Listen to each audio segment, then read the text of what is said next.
প্রথম কথা হলো যে আমি হেলথের কোনোভাবেই প্রাইভেট কোনো রুগী দেখার কোনো কিছু নাই। টেকনিক্যাল স্পেশালাইজ হসপিটাল ছাড়া কোনো অপারেশন, সমস্ত অপারেশন হবে মেডিকেল কলেজে, যেটা বাংলাদেশ জামাতে ইসলাম প্রপোজ করছিল প্রতিটা জেলায় মেডিকেল কলেজ করা।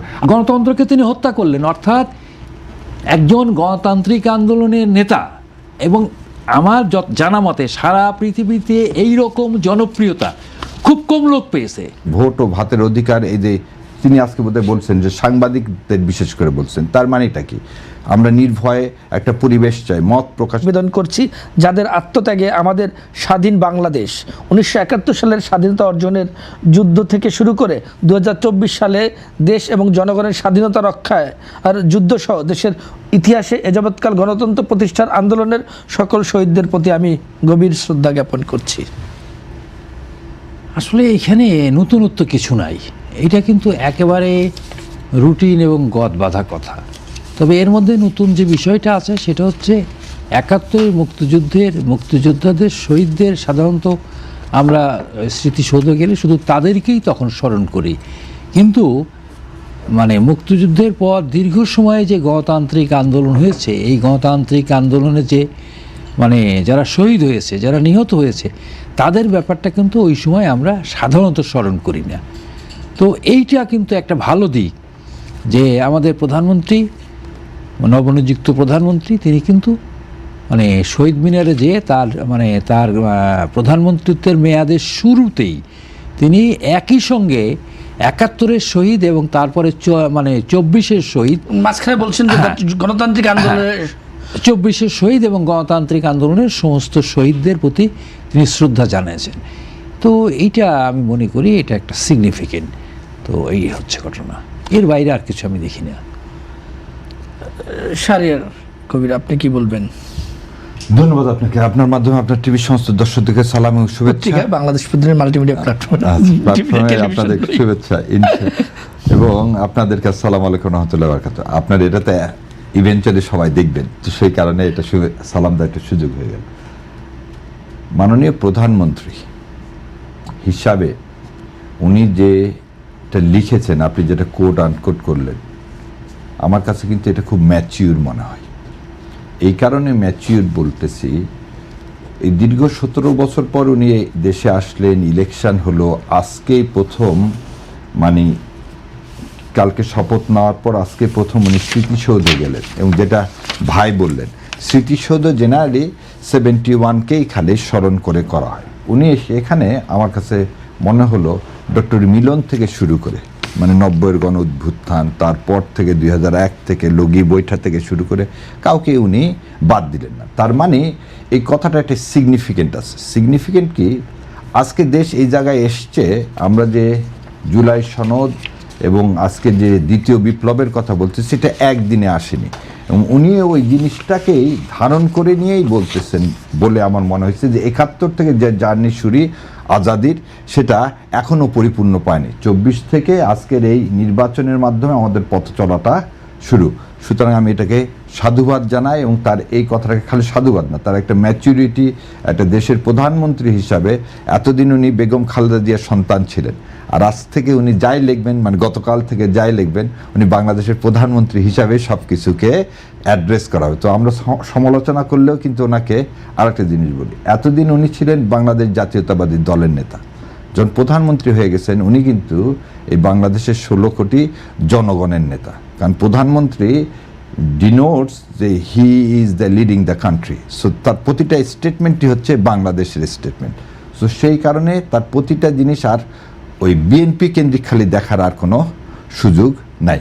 সো তার এই স্টেটমেন্টটা আমার কাছে আপনি বলছিলেন যে 71 পরিপূর্ণতা পায়নি বা হয়নি, কিভাবে পরিপূর্ণ হবে? গণতন্ত্র আজকে পর্যন্ত যেটা গণতন্ত্র, মানে আপনি যদি সিম্পল করে বলি, আমাদের ইনস্টিটিউশন হয় না। আজকে জুলাই সনদের কথাটা কেন আসলো?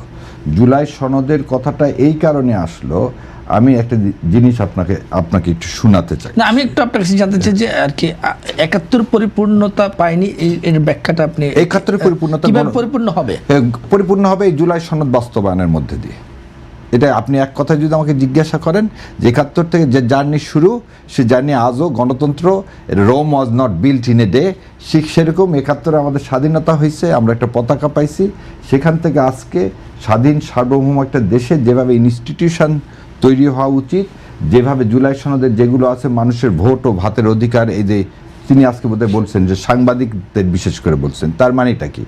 আমরা নির্ভয়ে একটা পরিবেশ চাই, মত প্রকাশের একটা স্বাধীনতা চাই, যেখানে আমাদের ফান্ডামেন্টাল রাইটসগুলো কি হবে। আমি ওই প্রসঙ্গে আসবো, আমি আবার একটু যেতে চাই মাহবুব আলম আপনার কাছে, যে সরকার 3টি অগ্রাধিকারের কথা বলেছেন, সরকারের 2জন মন্ত্রী সচিবালয় ব্রিফ করতে গিয়ে বলেছেন। আমি যদি স্বরাষ্ট্রমন্ত্রী সালাউদ্দিন আহমেদের কথা বলি, তিনি বলেছেন সরকারের অগ্রাধিকার বিবেচনায় প্রাথমিকভাবে দ্রব্যমূল্য নিয়ন্ত্রণে রাখা ও সরবরাহ ঠিক রাখা, আইন শৃঙ্খলা পরিস্থিতি আরও উন্নত করা এবং বিদ্যুৎ জ্বালানি খাতে গ্যাস বিদ্যুৎ যেন কোনো সমস্যা না হয় সেদিকে লক্ষ্য রাখা, এগুলো হচ্ছে সরকারের অগ্রাধিকার। কারণ এ প্রসঙ্গে তথ্যমন্ত্রী জহিরুদ্দিন স্বপন বলছেন যে সরকারের পক্ষ থেকে এই মুহূর্তে পবিত্র রমজান উপলক্ষে দ্রব্যমূল্য নিয়ন্ত্রণ রাখাটা একটি বড় চ্যালেঞ্জ, আইন শৃঙ্খলা পরিস্থিতি একই বিষয়ে তারা ব্যাখ্যা করেছেন। এটা কি খুব বড় চ্যালেঞ্জ সরকারের জন্য, এই সরকারের জন্য? আমি রমজানের আগের দিন দেশ পরিচালনার দায়িত্ব নেবার পর আমি এটাতে আসছি। তার আগে শাহরিয়ার ভাই যেটা বললেন সেটা হচ্ছে 71 পরিপূর্ণ হয় না, এবং এই জুলাই অভ্যুত্থানের মধ্য দিয়ে জুলাই সনদ বাস্তবায়িত হলে যে আমাদের 71 আকাঙ্ক্ষা বা গণতন্ত্র পরিপূর্ণ লাভ করবে। আমি কিন্তু শাহরিয়ার ভাইয়ের সাথে একমত হতে পারছি না।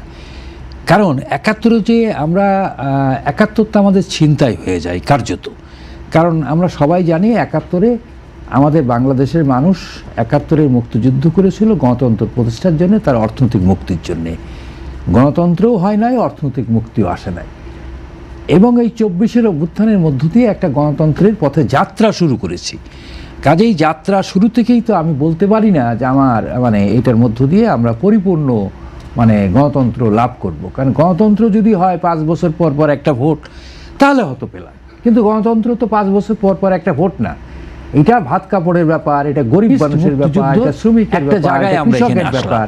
অর্থাৎ এই মুক্তিযুদ্ধকে চূড়ান্ত জায়গায় নিয়ে যেতে আমি মনে করি না গণতন্ত্রের একটা লং একটা যাত্রা আমাদের 71 সংগ্রাম ধারাবাহিকতার আমরা সংগ্রামে আমরা এটা হবে কিভাবে চিন্তাই হলো 71 চিন্তা হয়ে গেছে মুক্তিযুদ্ধর একটা জায়গায় আমরা এখানে আসলাম। অর্থাৎ এই মুক্তিযুদ্ধকে চূড়ান্ত জায়গায় নিয়ে যেতে আমি মনে করি না একটা লং আমাদের সংগ্রাম করতে হবে। বিনা সংগ্রামে আমরা এটা হবে। হয়ে গেছে কিভাবে চিন্তাই হলো 71 চিন্তায় হয়ে গেছে।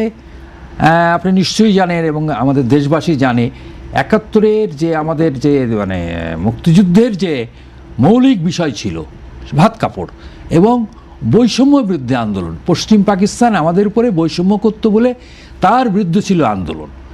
কিন্তু আমরা কি দেখলাম 71-এর পরে সেই সমাজ ব্যবস্থাই রয়ে গেল, বৈষম্যের কোনো অবসান হলো না। আবার যে গণতন্ত্রের জন্য আমরা লড়াই করলাম 71-এর পরপরই দেখলাম যে প্রথম যে নির্বাচনটা 73 সালের নির্বাচন, সেটা কোনো নির্বাচন হলো না, সেটা হলো মিডিয়া কোণ নির্বাচন। আপনারা জানেন এবং সমগ্র দেশবাসী জানে সেই সময় জাসদের এক নেতা, তার নাম ছিল মেজর জলিল, তিনি 5টি সিটে রেডিও টেলিভিশনে অ্যানাউন্স হয়ে গেছে তিনি 5টি সিটে জয়লাভ করেছেন। ডক্টর আলিম আল রাজি, তিনি ন্যাপের নেতা, টাঙ্গাইল থেকে দাঁড়িয়েছিলেন, রেডিও টেলিভিশনে ঘোষণা হয়ে গেছে তিনি জয়লাভ করেছেন। ন্যাপের আর এক নেতা রাশেদ খান মেনন বরিশালে জয়লাভ করার পরে তিনি জনসভা করেছেন, পরাজিত প্রার্থীর সাথে সৌজন্য সাক্ষাৎ করেছেন, তাকে মালা পরিয়েছেন এবং তিনি লঞ্চে করে ঢাকায় এসেছেন। ঢাকায় এসে শুনে তিনি পাশ করেন নাই। অর্থাৎ পরে টেলিভিশনে এগুলোকে এটাকে বলে মিডিয়া কু। ইভেন শুনলে অবাক হবে না, রাষ্ট্রীয় মিডিয়া তখন শুধু বিটিভি ছিল, তখন বিটিভি ছিল না, তখন বিটিভি ছিল।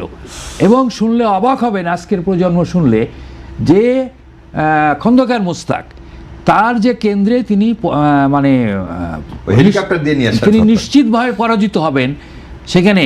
এই জন্যে তার ওই ভোট কেন্দ্রের ভোটগুলো অর্থাৎ ভোট বাক্স ব্যালট পেপারগুলো ঢাকায় নিয়ে এসে গুনে ঘোষণা করে হলো খন্দকার মোস্তাক হেলিকপ্টারে করে নিয়ে এসে। তা এই রকম অনিয়ম তাই 71-এর মুক্তিযুদ্ধ যে গণতন্ত্রের আকাঙ্ক্ষার মধ্য দিয়ে হয়েছিল এবং 71-এর মুক্তিযুদ্ধের অন্যতম আকাঙ্ক্ষা ছিল শোষণমুক্ত সমাজতন্ত্র প্রতিষ্ঠা। আপনার 72-এর সংবিধানে সমাজতন্ত্র 4টি মৌলনীতির একটি নীতি হিসাবে সমাজতন্ত্র, ধর্মনিরপেক্ষতা, গণতন্ত্র, বাঙালি জাতীয়তাবাদ হ্যাঁ অন্তর্ভুক্ত করা হয়। কিন্তু সমাজতন্ত্রের নামে আমাদের সাথে প্রতারণা করা হয়, পুরো দেশবাসীর সাথে প্রতারণা করা হয়, পুরো জাতির সাথে প্রতারণা করা হয়, সমাজতন্ত্রের নামে জাতীয়করণ করে লুটপাট করা হয়। এটা তো সমাজতন্ত্র না, অথচ আমাদেরকে এটা বলা হলো এটাই সমাজতন্ত্র। তো কাজেই 71-এর যে অসমাপ্ত মুক্তিযুদ্ধ, সেইটাকে যদি সমাপ্ত করতে হয়, আমরা যদি মনে করি আজকের যে সমাজ, আজকের যে সরকার মানে রাতারাতি আমরা হবে, এটা আমরা তা মনে করি সামনে না। 3টা সংবিধান আছে এই মুহূর্তে, শাহরিয়ার ভাই নিয়ে এসেছেন আমাদের জন্য।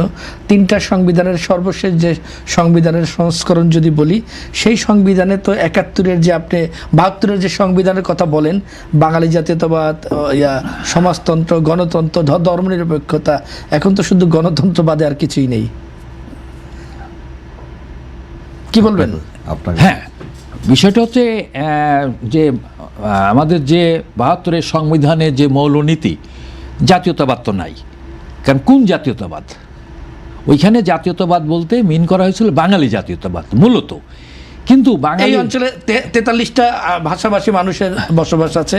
43 না আরো বেশি, মানে সরকারি হিসাব 43টা বলে আর কি।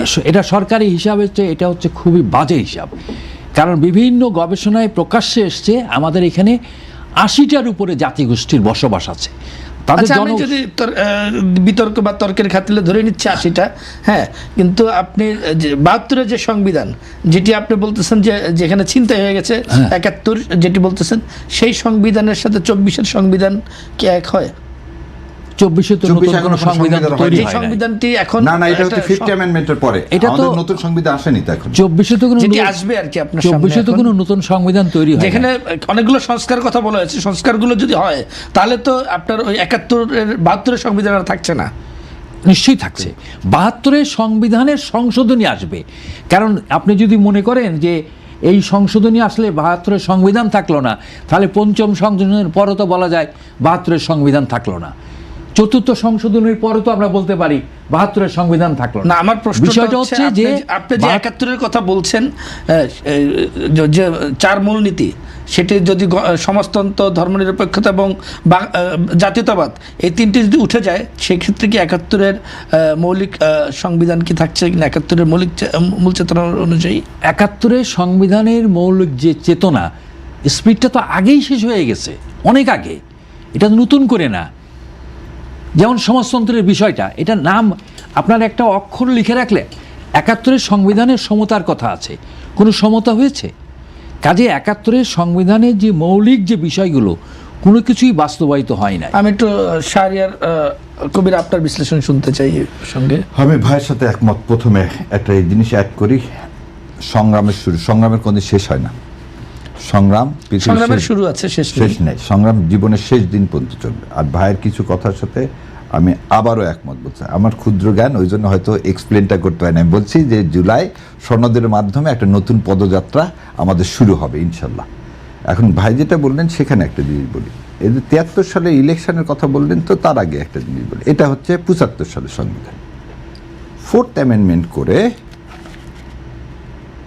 যা করা হয়েছে, 72-এর সংবিধান তো অলরেডি, মোস্তাকের সংবিধান না, শেখ মুজিবুর রহমান 4th অ্যামেন্ডমেন্টের পরে, আচ্ছা, বাকশালের মাধ্যমে আওয়ামী লীগকে হত্যা করা হয়েছে, বাকশালের মাধ্যমে 72-এর সংবিধানকে হত্যা করা হয়েছে। তাহলে আপনি যদি হত্যার প্রশ্নে আসেন যে 72-এর সংবিধান, তাহলে 72-এর সংবিধান হত্যা করা হয়েছে 4th অ্যামেন্ডমেন্টের মধ্যে দিয়ে, এবং সেটা কি বাকশালের মাধ্যমে আওয়ামী লীগকে হত্যা করছে। আওয়ামী লীগকে কে হত্যা করলেন? শেখ মুজিবুর রহমান সাহেব নিজে। দ্বিতীয় যে কথাটা বললেন, মহান মুক্তিযুদ্ধ আমার কাছে চিন্তায় 2 রকমভাবে।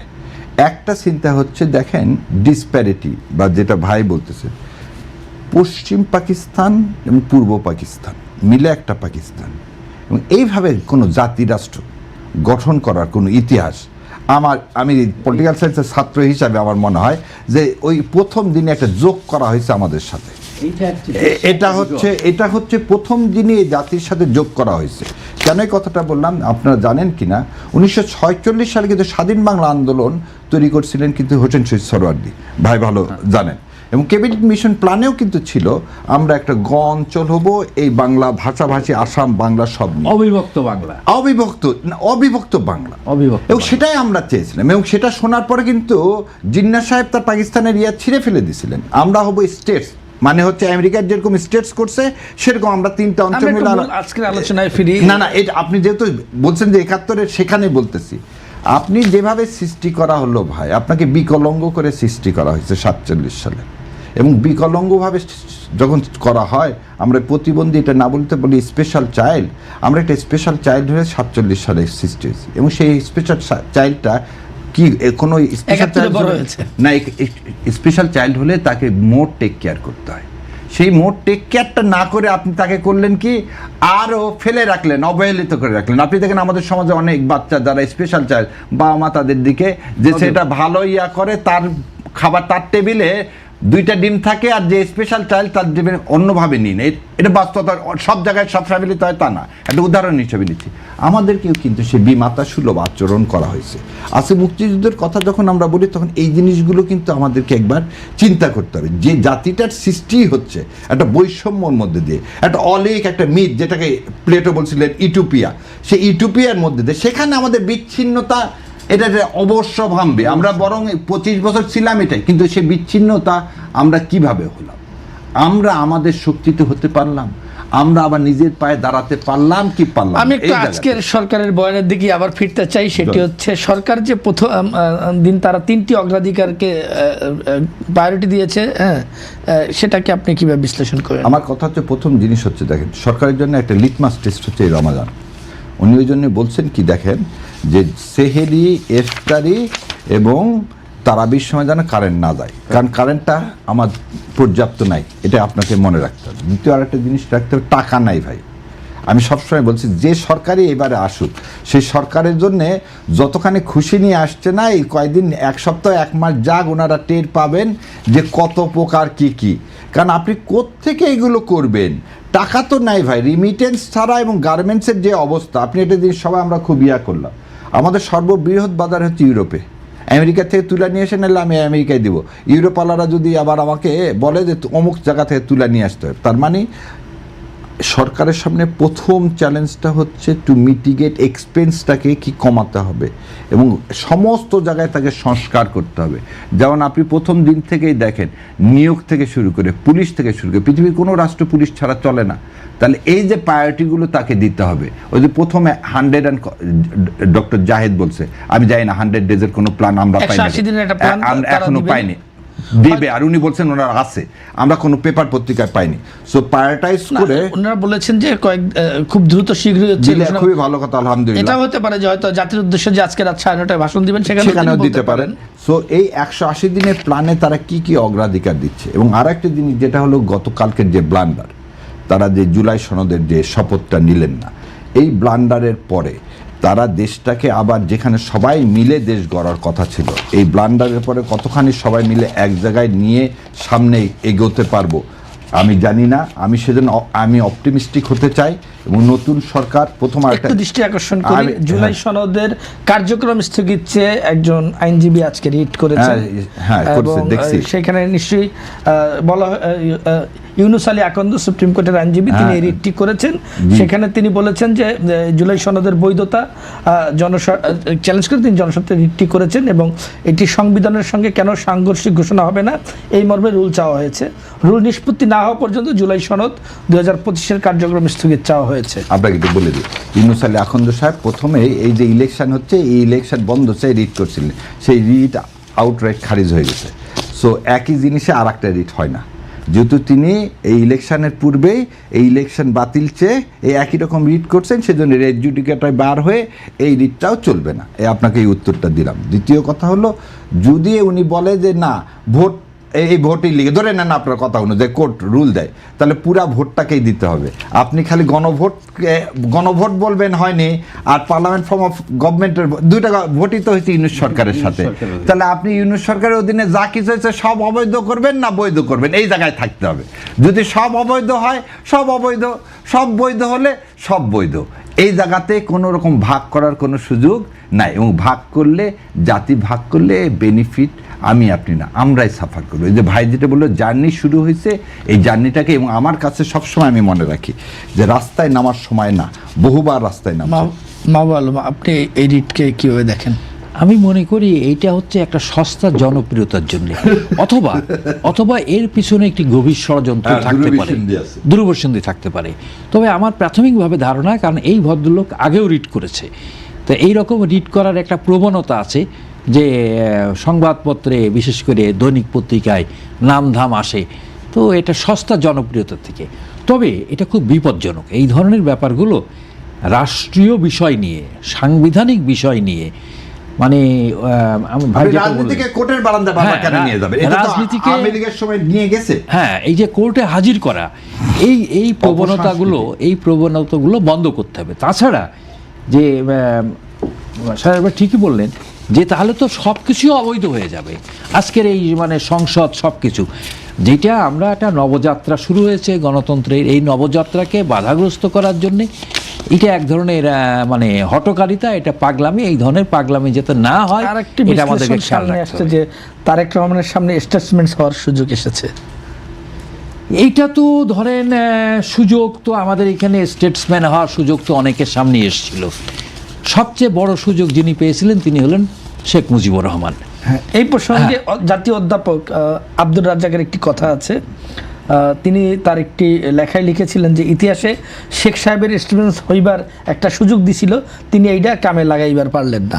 হ্যাঁ, তিনি পারেন নাই, কারণ তিনি পারেন না এই জন্যে যে আপনি জানেন তিনি সারা জীবন আরেকটু মনে করিয়ে দিই, তিনি আরো বলেছেন শেখ মুজিবুর রহমান রাষ্ট্র ক্ষমতা গ্রহণ করে দিকপাল নেতার জনগণ থেকে বিচ্ছিন্ন হয়ে পড়লেন, দল ভেঙে পড়লো ভেতর থেকে বাইরে থেকেও, মানুষ হতাশায় নিমজ্জিত হলেন, একটার পর একটা অঘটন ঘটতে থাকলো, পরিণতি ঘটলো ৭৫-এর ভয়াবহ ১৫ আগস্ট।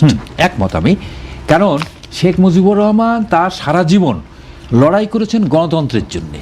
তা গণতন্ত্রের জন্য লড়াই করে যখন বাংলাদেশ হলো, তিনি তো গণতান্ত্রিকভাবে বাংলাদেশকে পরিচালনা করবেন এটি তো আমরা আশা করেছিলাম। কিন্তু তিনি কি করলেন যে ৩০০ আসনের ২৯৭টি নিয়ে নিলেন। এবং আমি এটা নিশ্চিত করে জানি, শেখ মুজিবুর রহমান নিজেই বলেছিলেন এই নির্বাচন হওয়ার অন্তত মাসখানিক আগে তিনি বলেছিলেন একজন নেতাকে যে ২৯৭টা মানে ৭টা বাইরে। তো এক বিরোধী দলের নেতাকে তখন তিনি মানে বলেছিলেন যে তোরা তো জানেন তো শেখ মুজিবুর মানে তুই তোকারি সংস্কৃতিতে বিশ্বাস করত, তিনি তো ভদ্রচিত আচরণ করতেন না মানুষের সাথে। তিনি বলেছিলেন যে তোরা তো ৭টা আসন পাবি বিরোধী দল সবাই মিলে, অর্থাৎ নির্বাচনের ফলাফল তিনি আগেই নির্ধারণ করে রেখেছিলেন। এবং দেখা গেল সত্যি নির্বাচনের পরে বিরোধী দল 7টা পেল। তো গণতন্ত্রকে তিনি হত্যা করলেন, অর্থাৎ একজন গণতান্ত্রিক আন্দোলনের নেতা। এবং আমার জানা মতে সারা পৃথিবীতে এই রকম জনপ্রিয়তা খুব কম লোক পেয়েছে। ওই তুরস্কের কামাল পাশা এত জনপ্রিয়তা পায় নাই। তো এত জনপ্রিয়তা পেয়েছে, তার জন্য মানুষ নামাজ রেখেছে, দোয়া করেছে, কিন্তু সেই জনপ্রিয় নেতা জনপ্রিয়তা হারালেন, তিনি স্টেটসম্যান হওয়ার সুযোগটা বঞ্চিত হলো তার। একইভাবে আজকে যদি বলেন মাঝখানে অনেক স্ট্রাগল গেছে, আজকে তারেক রহমানের সামনে যদি বলেন সেই সুযোগটা এসছে, হ্যাঁ ডেফিনেটলি এসছে। কারণ একটা দীর্ঘ লড়াইয়ের, তারেক রহমানের তো একটা দীর্ঘ লড়াই আছে, তার নিজেও হচ্ছে নির্যাতনের শিকার। আর মানে দীর্ঘদিন প্রবাসে থেকে তিনি বাংলাদেশকে একটা হয় কি দেশে থেকে একরকম দেখা, আবার বাইরে থেকে যখন দেশটা তখন বড় ক্যামেরায় দেখা যায়। তিনি তো দেশটাকে দেখেছেন এবং পশ্চিমা জগতে তিনি অনেক দিন বসবাস করেছেন। কাজে সব কিছু মিলায়ে তিনি যদি মানে বাংলাদেশের যারা মানে কি বলে অসৎ, দুর্নীতিবাজ, তারপরে কি বলে ঋণ খেলাপি, এই সমস্ত বিষয়গুলোকে তিনি কঠোরভাবে নিয়ন্ত্রণ করে তিনি যদি সত্যিকার অর্থেই বাংলাদেশে গণতন্ত্র প্রতিষ্ঠা করার জন্য কিন্তু ২০ বছর লাগে না, একটা দেশে উন্নয়নের জন্য কিন্তু ৫০ বছর লাগে না। কেন আপনারা জানেন যে আমাদের প্রতিবেশী দেশ সিঙ্গাপুর বেশি দিনে কিন্তু উন্নয়ন করে নাই। কাতার একটা গরিব নিঃস্ব বুভুক্ষ দেশ ছিল, আমাদের পরে স্বাধীন হয়েছে, তারা কত ধনী হয়েছে। একটা উন্নয়নের জন্য বেশি সময় লাগে না। সোভিয়েত ইউনিয়নে স্ট্যালিন মাত্র 10 বছরের মধ্যে বিশাল উন্নয়ন করেছিল, এটা আমার কথা না। রবীন্দ্রনাথ তার রাশিয়ার চিঠি বইতে বলেছেন, তিনি ওইখানে যে বলেছেন যে শিক্ষার ক্ষেত্রে যে উন্নয়ন, আমি যদি রাশিয়ায় না আসতাম আমার তীর্থ দর্শন অসমাপ্ত আবার থাকতো। আসবে আপনার কাছে শাহরিয়ার কবির। তারেক রহমানকে এই সুযোগ গ্রহণ করতে পারবেন? স্টেটমেন্টসের প্রথমে একটু বলে নিই, আব্দুর রাজ্জাক স্যার, আল্লাহ ওনাকে জানেন, আপনি কি জানেন কিনা জানি না, উনি একমাত্র পৃথিবীর লিজেন্ড লাস্কি, যে সেই লাস্কির হচ্ছে ছাত্র ছিলেন উনি, এবং সোয়াসে। আমার ভাইয়ের সাথে একটু অ্যাড করি, আপনাদের সবার হয়তো আমার এখনকার জেনারেশন দেখছে কিনা, আবার তোরা মানুষ হয় ছবিটা দেখার কথা বলবো, জহির রায়হানের খান আতাউর রহমান, sorry, খান আতাউর রহমান। এবং এই ছবিটা রিলিজ হয়েছিল কিন্তু 1973 সালের ডিসেম্বর মাসে। আমি কেন এই কথাটা বললাম, এটা কলেজের প্রিন্সিপাল মুক্তিযোদ্ধাদেরকে, তাদের মধ্যে কি ফ্রাস্ট্রেশন, একটা স্বাধীন দেশে মুক্তিযোদ্ধাদের ফ্রাস্ট্রেশন এবং জিনিসপাতির কি অবস্থা, আবার তোরা মানুষও দেখলে, এবং আমি জানি ভাই ভালো জানবে, সবচেয়ে বেশি মুক্তিযোদ্ধা হত্যা হয়েছে আপনি কি জানেন, যে এই 72 থেকে 75 পর্যন্ত, অবশ্যই 72 থেকে 75 পর্যন্ত সবচেয়ে বেশি মুক্তিযোদ্ধা হত্যা হয়েছে। এই যে ভাইদার কথা বললেন যে 5টা সিটে মেজর জলিল সাহেবকে প্রথম অ্যারেস্ট করা হলো ডিসেম্বর মাসে 1971 সালে। বঙ্গবন্ধু এসে কি তার কোনো প্রতিবাদ করছেন? শেখ মুজিবুর এই স্টেটমেন্টসের কথা কেন? আপনার একটু আগে আপনাকে বললাম না যে জনাব তারেক রহমান প্রধানমন্ত্রী, উনি বাংলাদেশের, উনি আর বিএনপির নাই, এটা যদি ধারণ করতে না পারেন তাহলে স্টেটমেন্ট হতে পারবেন না। শেখ মুজিবুর রহমান এই জায়গাতে ফেল করছেন। শেখ মুজিবুর রহমান শেখ মনিদের পাল্লায় পড়ে দেশ উচ্ছেন্নে চলে গেছে, সে তখনও ভেবে নিছে যে আমি হচ্ছে ওই আওয়ামী লীগের নেতা, আমি সেই আওয়ামী লীগের নেতা। সে যে স্টেটসম্যান মানে কি, সমস্ত মানুষের হৃদয়, যেটা জিয়াউর রহমান পাচ্ছিলেন, জিয়াউর রহমানের 3 বছরের শাসনকালের বেনিফিট আজও তারেক রহমান পেয়ে যাচ্ছেন। কেন এটা পাইছেন? কারণ আপনাকে হৃদয় জায়গা করতে হবে। আমি কেন এক অনুষ্ঠানে বলছিলাম, শেখ মুজিবুরকে বঙ্গবন্ধু কেন, যত উপাধি আছে সেই উপাধি কেড়ে নিল কেন? আজকে আমার আপনার মতো লোক, আমাদের জন্মই হয়নি 71 সালে, আমরা কেন বঙ্গবন্ধু উপাধি দিতে চাচ্ছি না? কেন বলছেন উনি বঙ্গবন্ধু হতে পারে? যখন ইতিহাসটা পড়া হচ্ছে, আমার মুক্তিযোদ্ধা, আমার চাচাদেরকে, আমার বাবাকে এই রক্ষী বাহিনী ধরে নিয়ে চলে গেছে, আমার বাবা মুক্তিযোদ্ধা। আমি তাহলে এই সন্তান যখন এটা জানবো, আমাকে, আমার বোনকে আমার মা ভাতের ফ্যান খাওয়াইছে জানেন, এদের বলতে চাইছিলাম না, আমরা এক ভাই এক বোন, আমাদের অবস্থা অনেক অবস্থাশালী লোক, কিন্তু 74-এর সময় আমার ছোট বোনটা এখনো বলে যে আমার কেন ভাইয়া সেই সময় দুধ পাইলে আমি কেন পাইলাম না। সো এই কথাগুলো যখন মাথায় ঢুকবে, তখন কি আর আপনি শেখ মুজিবুরকে ওই জায়গাতে দিতে পারবেন? ধরেন একটা লোকের বর্ণাঢ্য অনেক কৃতিত্ব থাকবে, কিন্তু একটা জিনিসে যথেষ্ট, তার সব কিছুকে শেষ করে। না, তার চেয়ে তো বড় কথা, কত বড় মিথ্যাচার করেছে। দেশে দুর্ভিক্ষ হচ্ছে, হাজার হাজার লাখ লাখ লোক মারা যাচ্ছে, পার্লামেন্টে দাঁড়িয়ে বলছেন দেশে কোনো দুর্ভিক্ষ নাই। না, তার চেয়ে বড় কথা, একটা মানুষ অমানুষ হলে তার সন্তানের বিয়েতে ওইরকম জাঁকজমকপূর্ণ করে দেওয়া সম্ভব কোনো মনুষ্যত্ব থাকলে? যখন দেশে আপনাকে বলি কাফনের কাপড় নাই, ঠেলা গেতে, এটাও আপনাদের শর্ট ফিল্ম আছে যে নিয়ে যাচ্ছে, ঢাকায় সাংবাদিকরা আছে, কাক পর্যন্ত খাচ্ছে লাশ, তখন কি আমি জাতির নেতা হলে আমার ছেলেদের বিয়ে ওইভাবে জাঁকজমকপূর্ণভাবে দিব? 10,000 লোককে দাওয়াত করে মাথায় সোনার মুকুট দিয়ে, এটার পরে কি আর বঙ্গবন্ধু বলা যায় কাউকে? সো আমরা বলছি যে জনাব তারেক রহমানের হাতে সেই সুযোগটা আসছে, উনি জুলাইকে ধারণ করুক, সামনে এগিয়ে যাক, 16 কোটি মানুষ কি চায় সেটা জানুক। আমাদেরকে রাতারাতি সিঙ্গাপুর হতে হবে না, ওয়াশিংটন হতে হবে না। দুর্নীতিটা প্রথম দিনে তারেক রহমান একটি নির্দেশনা দিয়েছেন, তিনি তা বলেছেন যে তার গাড়ি বহরে থাকা কারণে যেন ট্রাফিক সিগন্যাল না হয়, রাস্তায় পুলিশ যেন দাঁড়িয়ে না থাকে। অর্থাৎ আগে আমরা যেই ধরনের প্রধানমন্ত্রীর প্রোটোকলগুলো দেখেছি, তিনি এগুলো অ্যাভয়েড করতে বলছেন। হয়নি, আজকে 4 ঘন্টা আড়িটার রাস্তা বন্ধ ছিল, আজকে তিনি এই নির্দেশনাগুলি দিয়েছেন। এটাই হতে হবে। আপনি একটা জিনিস বোঝেন যে আপনি কি জন্য আলাদা প্রজাতির হয়ে যাচ্ছেন। তিনি সরকারি গাড়িতে চলবেন না, তার গাড়ি নিজেরই বুলেট প্রুফ গাড়ি, তার সরকারি গাড়ি দরকার নাই, তার সরকারি গাড়িতে তার গাড়ি অনেক ভালো। সো এটা কোনো কথা না। এটা সে যদি বলে এই যে যেটা বলছেন উনি, এমপিরা গাড়ি নিবেন, পাবে না এবং প্লট পাবে না, আলহামদুলিল্লাহ, কিন্তু তাকে এখন মেকশিওর করতে হবে, এই দুর্নীতির মূল উৎপাটন করতে হবে, জুলাই সনদ সাইন 180 দিনের মধ্যে কার্যকর করতে হবে। এটা করলে হি বিকাম এ স্টেটসম্যান। আমি একমত এটার সাথে। আমি একটু অন্য প্রসঙ্গে যেতে চাই। জহিরুদ্দিন স্বপন বলেছেন, আমি মাহবুব আলম আপনাকে দিয়ে শুরু করতে চাই, বাংলাদেশে ভয়মুক্ত সাংবাদিকতার পরিবেশ তৈরি করা হবে এটা তথ্য সম্প্রচার মন্ত্রী জহিরুদ্দিন স্বপন বলেছেন। এই কথা কি কথাই থাকবে নাকি বাস্তব কোনো রূপ দেখবো আমরা? আসলে এইরকম কথা তো আমরা অতীতেও শুনেছি। সাগররত্নী হত্যার বিচার কিন্তু অন্তর্বর্তী সরকারও করেনি, আজ পর্যন্ত চার্জশিটই হয়নি। আপনি আছেন আসলে জহিরুদ্দিন স্বপন তার আকাঙ্ক্ষা থেকে বলেছেন। আইন উপদেষ্টা ছিলেন, এত কান্নাকাটি করেছিলেন সাগররত্নীকে নিয়ে। ওই প্রসঙ্গে ভাই শেষ করুক, তারপর আসতেছি। আসলে জহিরুদ্দিন স্বপন তার নিজের আকাঙ্ক্ষার কথা বলেছেন। এখন তিনি দায়িত্ব পেয়েছেন এই তথ্য মন্ত্রণালয়ের। এখন মন্ত্রণালয়ের তো কিছু বিষয় থাকেই, কিন্তু এইখানে বড় বিপদ হচ্ছে ভয়মুক্ত পরিবেশে যে মানে সাংবাদিকতা করা। আমি নিজে তো সাংবাদিকতা করি। ভয়মুক্ত পরিবেশ নির্ভর করে সেই সময় মানে সরকার যে থাকে তার উপরে নির্ভর করে। যেমন এই যে তত্ত্বাবধায়ক সরকারের সময় কিন্তু ভয়মুক্ত পরিবেশে কিন্তু মানুষ সাংবাদিকতা করেছে। এমনকি মানে তত্ত্বাবধায়ক সরকারের অন্তর্বর্তী সরকারের যে প্রধান, তাকে নিয়েও যা ইচ্ছে তাই বলেছে। তো এইটা নির্ভর করবে, এটা প্রমাণ করতে হবে বিএনপি সরকারকেই প্রমাণ করতে হবে। তিনি তথ্যমন্ত্রী আছেন, তার সরকারকেই প্রমাণ করতে হবে যে ভয় মুক্ত পরিবেশে সাংবাদিকতা করা যাবে কি যাবে না। আবার সাংবাদিকদের মধ্যে একটা বিষয় আছে, সাংবাদিকদের মধ্যে আগে থেকে কিছু চাটুকার তৈরি হয়ে আছে, যেটা নিশ্চয়ই আপনি খেয়াল করেছেন। এখন প্রধানমন্ত্রী তারেক রহমান প্রধানমন্ত্রী হওয়ার আগেই যে সংবাদ সম্মেলনগুলো করেছেন, সেইখানে সাংবাদিকরা তাকে প্রশ্ন করতে যে সেই শেখ হাসিনার মতো করে তেল দেওয়ার চেষ্টা করেছেন। তিনি স্টেট বলেছেন যে না, আপনার প্রশ্নটা কি বলেন। তো এই ধারাবাহিকতা যদি প্রধানমন্ত্রী তারেক রহমান অব্যাহত রাখেন, তাহলে আমার মনে হয় ভয়মুক্ত পরিবেশে একটা ন্যূনতম ভয়মুক্ত, আমি পুরো মানে তৃতীয় বিশ্বের দেশে একেবারে ভয়মুক্ত হওয়া যায় না, এটা যে যাই বলুক, এটা ইউরোপ না। তো কাজে একটা ন্যূনতম ভয়মুক্ত পরিবেশ যদি আমরা পাই, তাহলে সাংবাদিকতার একটা জায়গা আমরা মানে অন্তত করতে পারবো।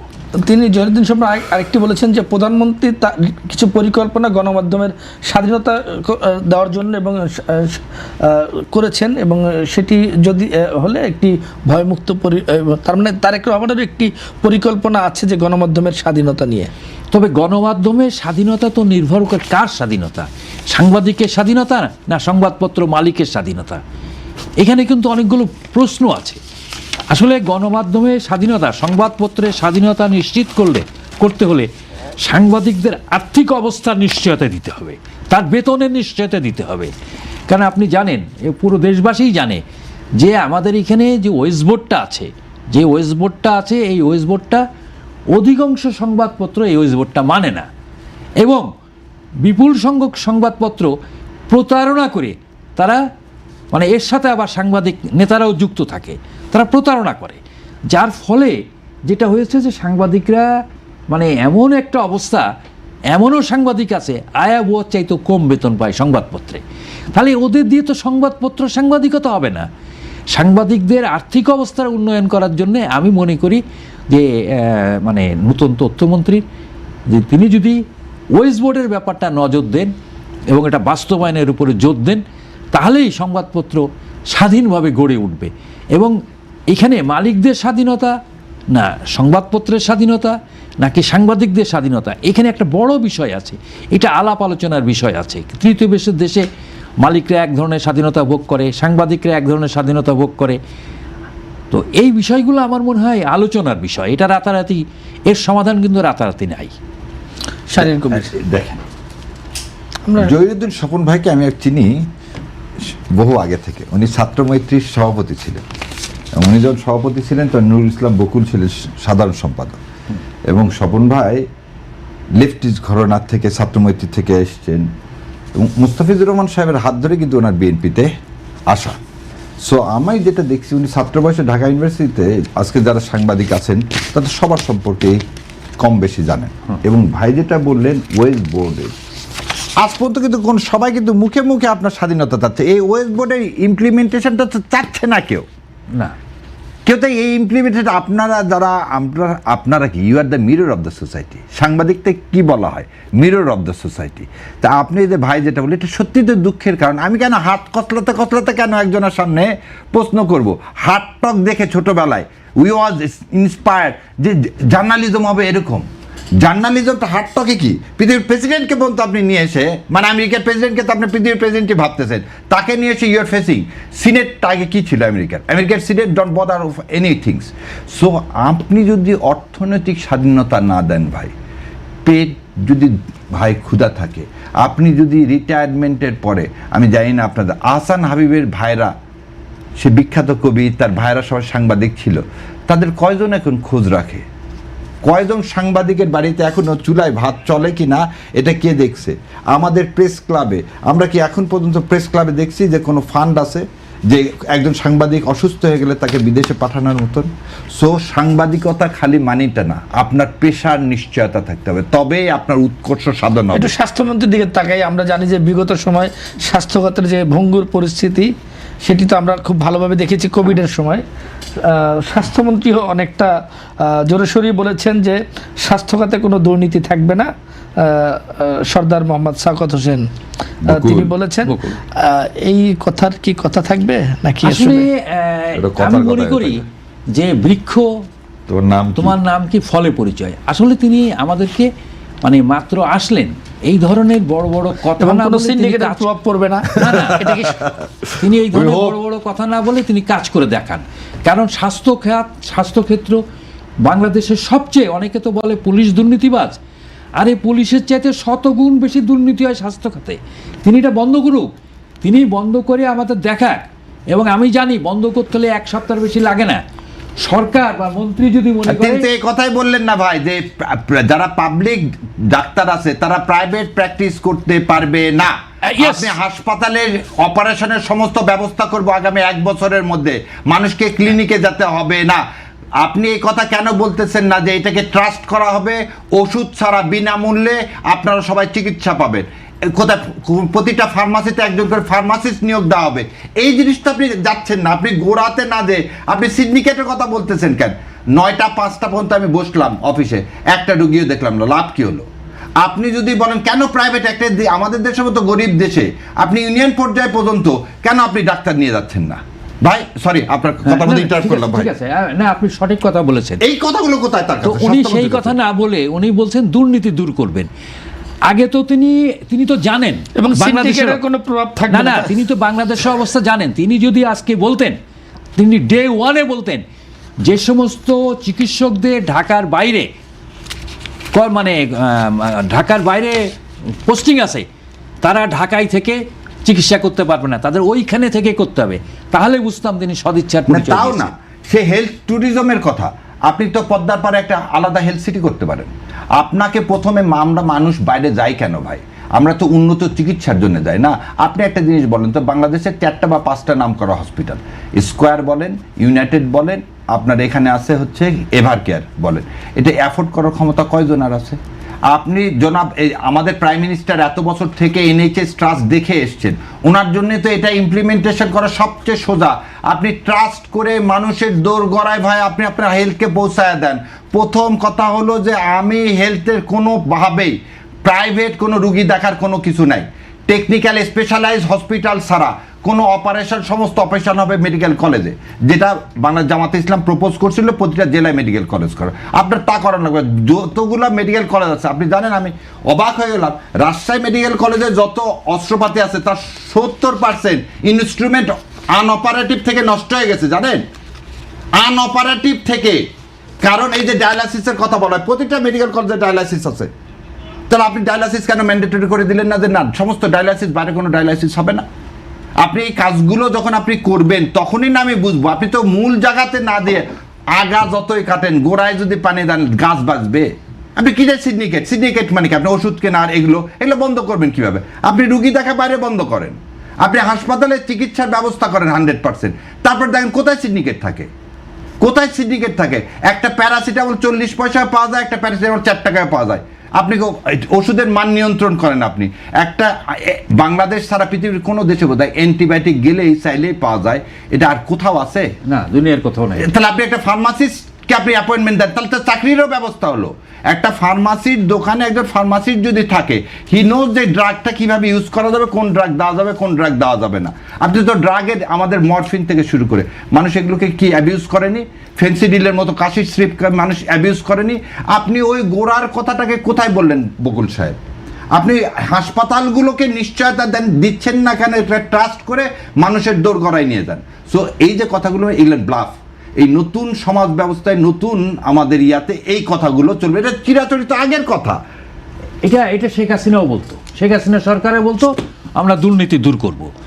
আজকে যদি মানে দুর্নীতি দূর করতে হয়, আজকে আমরা স্বাস্থ্যমন্ত্রী যদি বলতেন যে আগামীকাল থেকে, অর্থাৎ শেখ হাসিনার স্টাইলে মন্ত্রীদের নতুন বয়ান, নতুন বয়ান, একই বয়ান, আপনি মুদ্রার এপিটুপিট। আপনি বলতেছে আরেকটা জিনিস দেখেন, আপনার ইশতেহার আছে, ইশতেহারের মধ্যে আপনি কথা বলেন, আপনি তো NHS ট্রাস্ট করতে চাইছেন, আপনি সেখান থেকে বলেন। আপনি হঠাৎ করে নিয়ে আসলেন যে ঠিক আছে 9টা থেকে 5টা পর্যন্ত ডাক্তার থাকতে হবে। ডাক্তার থেকে কি করবে? আপনাকে রুগীকে তো পাঠাতে হবে, বাইরে কেউ দেখতে পারবে না। যেমন আমাদের দেখেন পার্থক্যটা দেখেন, আজকে আমাদের আইনমন্ত্রী কি বলছে যে যার এই টাকায় চলবে না তার বিচারক পদে থাকার দরকার নেই, চলে যাও। This a very not only a nice statement. তার কাছ থেকে, আসাদ ভাইয়ের কাছ থেকে এরকম স্টেটমেন্ট পাওয়া মানে কি? তোমার যদি পোষায় এই বেতনে তুমি করো, নাহলে চলে যাও। আপনি ডাক্তার বেলায় এই কথা বললেন না কেন? যে তোমাকে যে সরকারি বেতন দেওয়া হচ্ছে সেটাতে নিয়ে বাবা পারলে তুমি পোষালে চাকরি করো, নাহলে চাকরি ছেড়ে দিয়ে প্রাইভেট প্র্যাকটিস করো। হয় সরকারি চাকরি করবা, নাহলে প্রাইভেট প্র্যাকটিস করবা, দুইটার একটা মাঝখানে থাকবে না।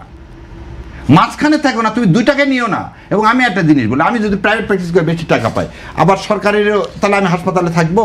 আর প্রতিদিন আমাদের দেশে এটা সম্ভব নাকি ডাক্তারের পিছনে আর একটা ডাক্তার লাগায় রাখা, যে ও আসতেছে কিনা? তখনই তো দলীয়করণ হয়। দলীয়করণটা হচ্ছে কোথায়? এই এক্সট্রা অ্যাডভান্টেজ নেওয়ার জন্যই তো এই যে ভাই যেটা বললো, হাত খসলা খসলি তো আসবে ওইখান থেকেই। কারণ আপনি একটা জিনিস দেখেন, গত 15 বছর ড্যাবের কোনো রকম কোনো ডাক্তার ড্যাব করা লেখা থাকলে তার কোনো প্রমোশন হয়নি। আপনি তো আবার ওই দিকেই চলে যাচ্ছেন। এখন হবে কি, সাথী প্রতি যারা ছিল তাদের কারো প্রমোশন হবে না, তাহলে তো আবার সেই দলীয়করণের মধ্যে চলে যাচ্ছেন। বাংলাদেশের স্বাস্থ্য ব্যবস্থা তৈরি করেন। আমি আবার মাহবুব ভাই আপনার কাছেই যেতে চাই। একই কথা অনেকটা ঘুরিয়ে ফিরিয়ে বলেছেন বেসরকারি বিমান পরিবহন ও পর্যটন মন্ত্রণালয়ের প্রতিমন্ত্রী রাশেদুজ্জামান মিল্লাত। বলেছেন আমরা পরিকল্পনা শুরু করেছি, শুধু টিকিটিং নয়, আমাদের সঙ্গে সিভিল এভিয়েশনের কর্মকর্তারা আছেন। বিমানবন্দরকে এমনভাবে ঢেলে সাজাতে চাই যাতে শুধু টিকিটিং নয়, সিন্ডিকেট ভাঙা, লাগেজ হ্যান্ডেলিং থেকে শুরু করে প্রবাসী যাত্রীরা এসে যে ভোগান্তিতে পারেন তা নিরসনে আমরা কাজ করছি। আসলে তো এটা খুবই মানে গতানুগতিক কথা, এখানে কোনো দিক নির্দেশনা নাই। আপনার দিক নির্দেশনাবিহীন কথার জন্য কথা বলা, তাহলে তো আমার মনে হয় মানে এই জন্য তাদের মন্ত্রী করা হয় নাই। প্রধানমন্ত্রী তারেক রহমান তাদের মন্ত্রী করেছেন সিদ্ধান্ত নেওয়ার জন্য, তাদেরকে কথা বলার জন্য মন্ত্রী করেছেন বলে আমি মনে করি না। কাজে তাদেরকে কথা বলা বন্ধ করে কাজ করতে হবে। না, কি কাজটা করবে সেটা আবার জানতে হবে ভাই। এই যে বিমানমন্ত্রীর যে স্টেটমেন্ট, তাতে আমার মনে হচ্ছে উনি বিমান সম্পর্কে কিছু জানেই না। আমাদের বিমানে কি কি সমস্যা সে সম্পর্কে জানেন। আমাদের বিমানে কয়টা সমস্যা জানেন? বিমানের প্রথম সমস্যা হচ্ছে আমাদের যে ফ্লাইট, এই ফ্লাইটকে একটা উদাহরণ দিই আপনাকে। বাংলাদেশ থেকে কানাডা পর্যন্ত যদি যান, আপনার 2 সেট ক্রু লাগে খালি যেতে, 2 সেট ক্রু লাগে আসতে, 4 সেট ক্রু। দিন কদিন লাগে? 3.5 দিন। আর আপনি 3.5 দিনে যে টাকা কামাই করবেন, আপনি ওই একই ফ্লাইট দিয়ে আপনি 5টা ফ্লাইট চালাতে পারবেন ঢাকা দাম্মাম। তাহলে 5 গুণ বেশি আপনি কি পাচ্ছেন? প্রফিট পাচ্ছেন। দ্বিতীয় কথা, বাংলাদেশের সাথে কোনো, বাংলাদেশ বিমানের সাথে অন্য কোনো বিমানের কোনো চুক্তি নেই। আমার এখানে তো ট্রানজিট হিসাবে ইউজ করে না। আপনি যদি নিয়ে আসতে চান, বাংলাদেশের বিমানের সবচেয়ে বড় সমস্যাটা কি? ঢাকাকে আপনি কি হাত করতে পারবেন? ঢাকাতে একটা লোক এসে ট্রানজিট করে আরেক জায়গায় যাবে, যে সেরকম কি আমার সক্ষমতা আছে? তাহলে আমি লং রুটে প্রেস্টিজের কারণে আমি চালায় আমি ধস নামার কারণটা কি? দ্বিতীয় একটা দেখেন, Dhaka Manchester route, Dhaka Manchester route one of the এই রুটটা আপনি 2 দিন 3 দিন চালাতেন, এমনকি হজের কারণে ফ্লাইটটাই ওখানে বন্ধ করে দিলেন। ওই লোকগুলো এখন 3 মাস অন্য ফ্লাইটে যাবে, ওই লোকগুলোকে আবার ফিরে আসবে। থার্ড যে কথাটা, আমার দেশের যে সিন্ডিকেটের কথা হচ্ছে, আমার দেশের শ্রমিক ভাইরা যায় মিডল ইস্টে। আমার সমস্ত ক্যারিয়ারে আমি মিডল ইস্টে দিব। আমার তো ভাই নিউ ইয়র্ক কানাডাতে যাওয়ার মতো আমার ক্ষমতা নাই। আমার তো ফ্লাইট আছে মাত্র 15-16টা। আমার 21টার মধ্যে 5টা গ্রাউন্ডেড, 14-15টা ফ্লাইট।